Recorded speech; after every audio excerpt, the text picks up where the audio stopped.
Kiểu cả. Wow, giỏi.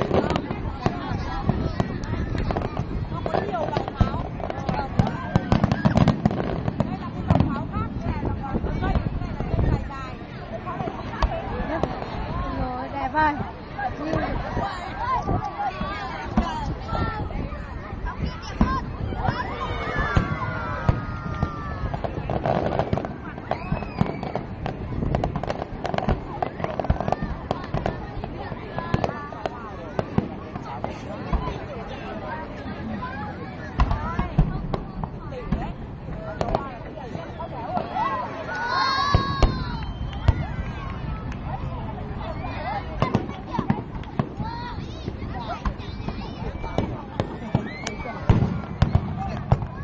Ba về tao và tiếc. Hả? Sao mà